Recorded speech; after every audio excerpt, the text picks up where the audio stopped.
Hai semuanya, balik lagi nih sama aku Adi Darmawati. Nah, sesuai judul video kali ini, aku bakalan ngejelasin ke kalian tutorial cara membuat sistem replikasi satu arah di dalam MySQL atau replikasi master to slave dengan menggunakan command prompt. Tapi sebelum itu, kita harus cari tahu dulu nih, apa sih sebenarnya itu mekanisme replikasi. Jadi, replikasi database MySQL adalah sebuah proses yang memungkinkan administrator untuk mengelola beberapa salinan data agar terduplikasi secara otomatis dari master ke database slave.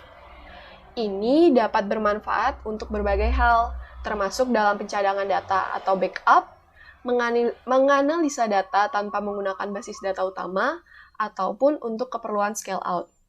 Nah, sistem replikasi ini sebenarnya terdapat dua mekanisme, yaitu yang pertama adalah replikasi satu arah dan yang kedua adalah replikasi dua arah. Tapi sebelumnya, di video kali ini kita bakal belajar dulu tentang replikasi satu arah. Oke, nggak berlama-lama lagi, kita langsung mulai aja ya tutorialnya. Nah, setelah kita paham apa itu yang dimaksud dengan sistem replikasi master ke slave dan atau yang biasa disebut dengan replikasi satu arah, sekarang kita bisa mencoba untuk melakukan pereplikasian antara dua komputer. Tentu aja yang di sini kita perlu dua komputer, tapi untuk saat ini saya mencoba dengan menggunakan VirtualBox Manager untuk membuat dua operating system, yaitu ini ada Windows 7 dan ada Windows 10. Nah, pertama-tama yang harus kita lakukan adalah memastikan di VirtualBox ini di pengaturan jaringannya atau pengaturan networknya sudah terpasang pengaturan bahwa terpasang pada adaptor hanya host, dan di tingkat lanjutnya atau advance ini modenya diizinkan semua. Nah, jika sudah, kita bisa lanjut untuk yang pertama. Langkah selanjutnya adalah mematikan proteksi dari Windows Firewall-nya di kedua operating system. Di sini misalnya change notification-nya. Nah, ini dua-duanya kita turn off. Jika sudah, sekarang kita turn off juga untuk di Windows 7-nya.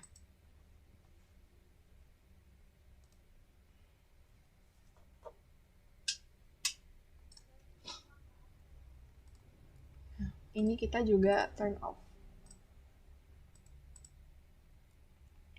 Oke. Langkah selanjutnya adalah kita harus mengatur IP di kedua operating system, di mana kita dapat mengaturnya di control panel, lalu di network and internet, habis itu ada network connection. Nah, di sini untuk di Windows 10-nya atau yang nanti akan saya jadikan master, terdapat jaringan ke VirtualBox Host Only Network. Ini kita properties. Lalu Internet Protocol version 4 atau TCP IPv4-nya kita klik. Lalu di sini kita setting IP address-nya jadi seperti ini. Ini bebas aja, yang penting nanti antara kedua operating system IP-nya berbeda. Sini yang untuk yang di masternya saya buat IP-nya menjadi 192.168.1.0.2. Nah, seperti ini. Lalu untuk yang di Windows 7-nya sama juga, kita di sini ada local area connection-nya. Kita setting juga properties. Dan untuk pakai yang Internet Protocol version 4-nya.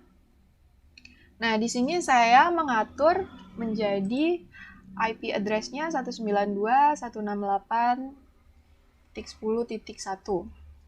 Seperti ini. Yang penting nanti berbeda ya. Kalau yang tadi kan .2, yang ini saya buat .1. Oke, kalau sudah, sekarang kita pergi ke komputer yang master, yang akan dijadikan master nanti. Kita pergi ke directory exam pp-nya, yaitu di datac exam pp, lalu ada di file mysql, file bin, lalu nanti kalian harus mencari file my, atau biasanya tuliskan file my.ini. Nah, yang harus kalian lakukan adalah pada MySQL ini, kalian masukkan dua perintah ini. inodb_flash_log_add_trx_commit. Ini kalian ubah sama dengan 1, lalu masukkan juga sync_binlog sama dengan juga 1. Nah, selain itu, kalian juga harus di sini pada pengaturannya biasanya diberi tanda pagar. Jadi harus kalian hilangkan tanda pagarnya. Dan di sini server ID-nya kalian berikan nilai 1. Server ID sama dengan 1. Untuk di masternya. Nah, untuk di operating system slave-nya nanti kita ubah juga. Jadi kita pergi juga ke directory exam pp-nya, ke directory mysql, lalu buka bin sama seperti yang tadi, dan menemukan juga file my, atau biasanya bisa juga filenya namanya my.ini. Kita buka menggunakan notepad juga.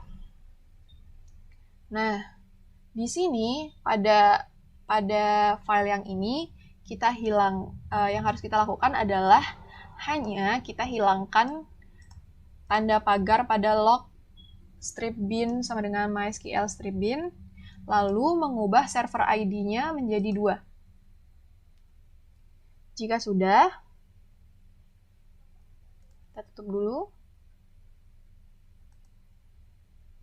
Nah, di sini sekarang kita bisa start exam pp-nya di kedua operating system.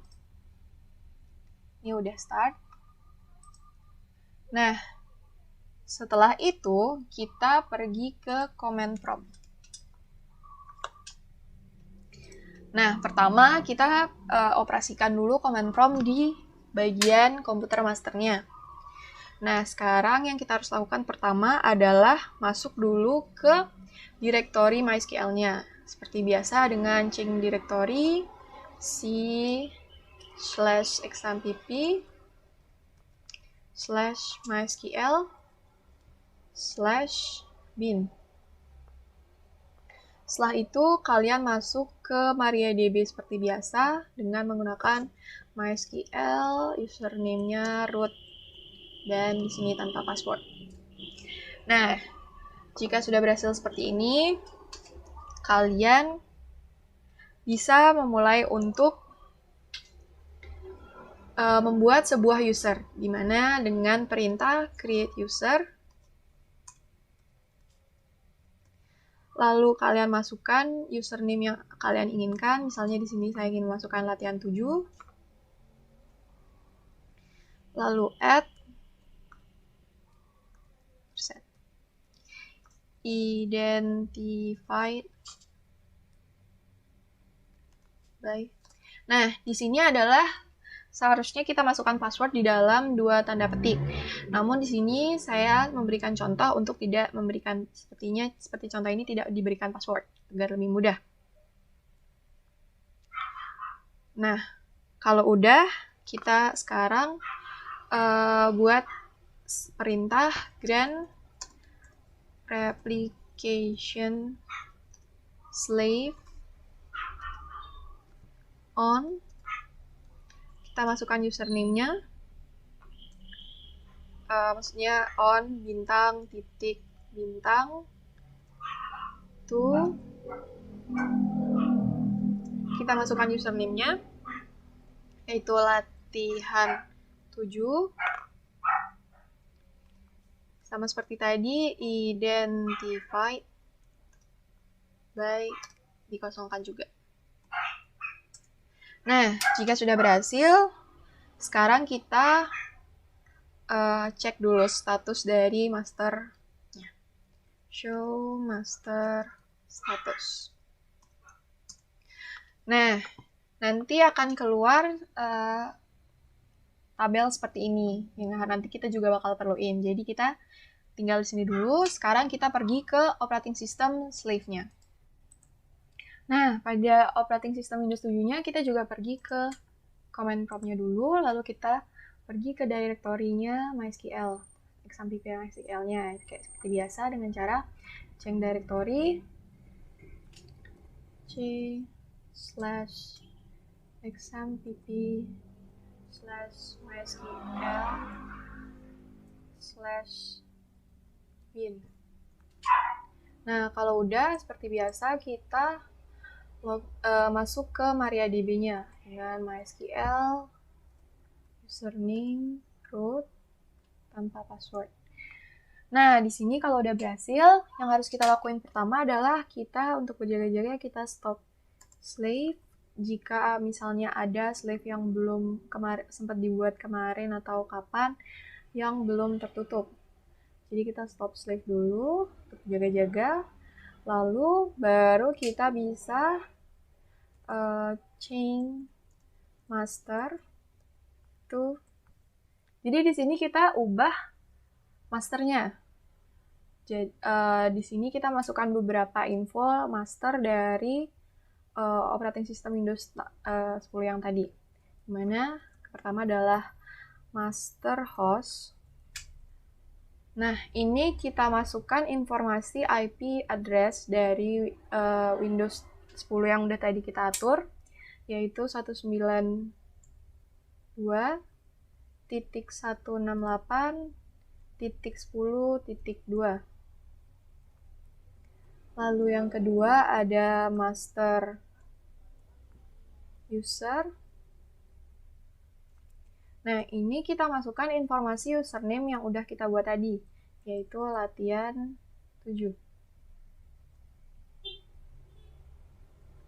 Lalu yang ketiga ada master underscore password. Nah, berhubung tadi kita kosongin, jadi di sini juga kita kosongin. Lalu yang ketiga ada master port. Master port ini adalah port dari XAMPP-nya yang bisa kita temuin di dalam file my.ini yang tadi. Ada keterangan tulisannya port, di mana portnya adalah 3306. Lalu yang selanjutnya adalah informasi master log file. Ini bisa kita dapatkan dari yang udah kita eksekusi tadi di operating system masternya. Nah, yang ini MySQL stripbin.00003. Nah, ini kita tulis secara manual di sini MySQL stripbin.12345 Nah, tutup, koma. Lalu selanjutnya ada informasi master log post atau position yang juga kita dapat dari eksekusi yang tadi pada tabel position. Di sini adalah posisinya yaitu 1739. Kita masukin 1739. Dan yang terakhir adalah master connect retry. Nah, ini 10. Kita tutup dengan semikolon atau titik koma. Nah, di sini udah berhasil untuk masukkan perintah ini. Sekarang kita cek apakah replikasi yang kita lakukan tadi berhasil dengan cara kita start dulu slave-nya. Nah, kalau udah, sekarang kita show slave status. Nah, di sini kalau misalnya kita cuman eksekusikan begini, nanti filenya akan nggak rapi, jadi dia bakalan tulis panjang, lebar, tanpa adanya spasi dalam informasinya.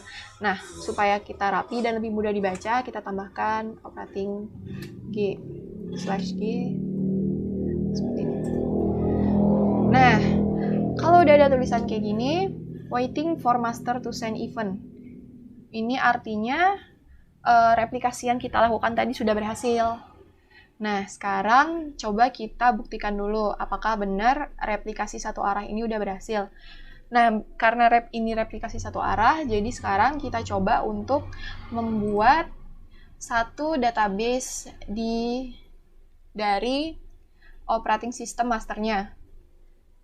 Misalnya saya bikin create database test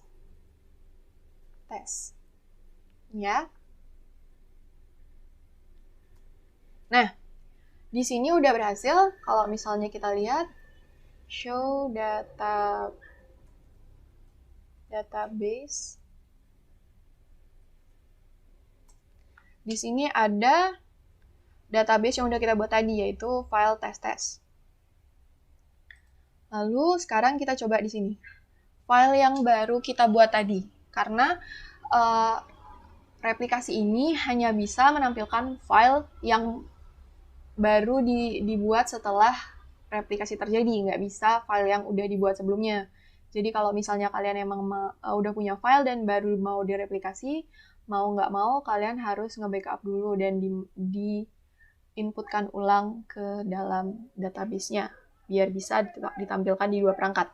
Sekarang kita coba cek di sini, show database. Nah, udah kelihatan kan di sini udah masuk juga database tes yang tadi kita buat. Jadi, di sini kita bisa simpulin bahwa sistem replikasi yang kita buat tadi udah berhasil. Sistem replikasi satu arah. Nah, selain dari sistem replikasi satu arah ini, sebenarnya masih bisa juga kita bikin sistem replikasi dua arah atau master to master yang bakalan saya jelasin di video selanjutnya. Nah, kalau misalnya dari kalian ada yang masih punya pertanyaan untuk tutorial kali ini, kalian bisa tulisin di kolom komentar, dan kayaknya video kali ini saya bakalan akhirin sampai di sini. Jangan lupa untuk klik like dan subscribe ke channel ini. Sampai jumpa di video selanjutnya. Terima kasih.